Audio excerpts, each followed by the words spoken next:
think it started with my father in the Endless Mountains. He was a country veterinarian who primarily did large animals in his early practice and later did smaller animals. And so I developed an affinity for animals very early in my life.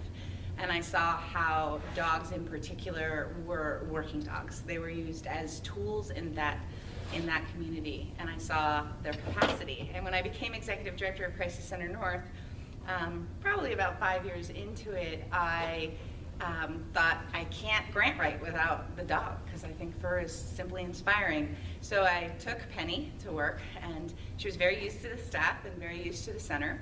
And a small boy who has to be anonymous, but I will call him Stephen, came running over to me and said, "Miss Grace, can I pet your dog?" And I said, "Surely." And so we were talking, and as you can imagine, it's really traumatic for child victims of domestic violence to talk about what's happening in their home. And so, he did not want to go to counseling, and I was aware of his resistance to that. And I got the idea on the spur of the moment. I said, Penny really needs counseling, and you'd be doing me the biggest favor if you would take her.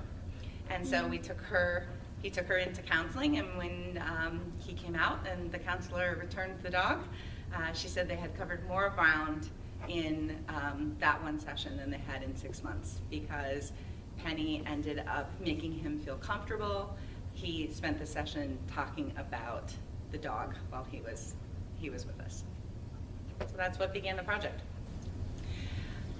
I think I couldn't possibly begin to overstate the positive effects of having a canine assisted therapy program and a canine court program.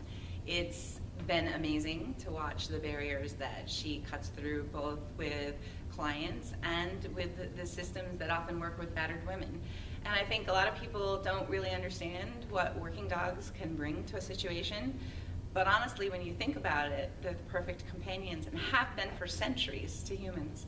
Their noses smell at a rate that's 100,000 times stronger than what our nose can smell. And so they can actually smell anxiety, they can smell depression, they can smell tears in humans before they begin to cry. So you can imagine that in a therapeutic setting, that's a definite advantage. In the courtroom, what I have observed Penny doing is actually bringing empathy to the process. She's able to go and help people through one of the most difficult days of their life. It's not easy to get up into a public setting where anyone can walk in and tell in front of a crowd your worst nightmare.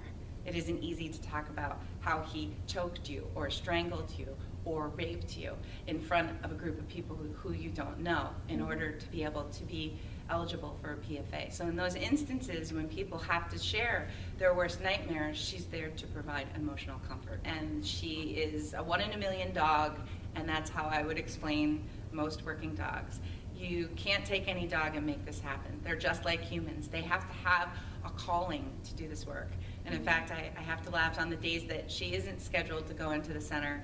She will go over and knock her leash off the table, or often bring her leash to me to say, "Hey, if you get to go, I want to go too."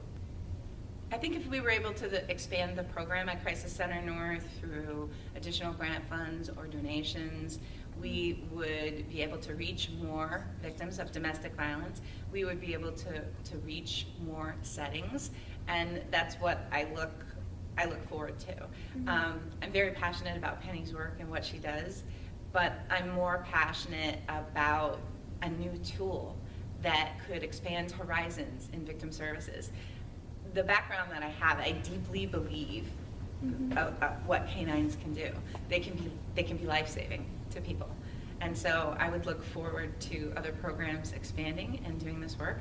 Penny is the first shelter dog in the state of Pennsylvania to go into courtroom settings to do the work that she's doing. She's one of the first 2 dogs in the state to enter into courtroom settings to assist victims. What makes working dogs who do the kind of work that Penny does effective, therapy dogs and canine court dogs, is that it's a biochemical response that they have with clients. So, the presence of a dog, being in the presence of a dog, everyone in this room right now is having their blood pressure lowered, and she is too. And that's a biochemical reaction. Just by looking at a dog, that's what happens. But it also decreases stress levels. Cortisol is decreased. And then the feel-good hormone, oxytocin, is increased. That's the hormone that babies get when they breastfeed from their mothers.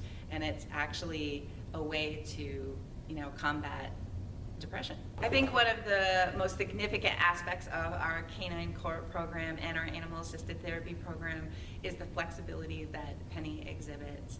So she's a dog that can work in any setting. She's worked with children and child counseling. She has worked in the courtroom setting. She works with the counseling center.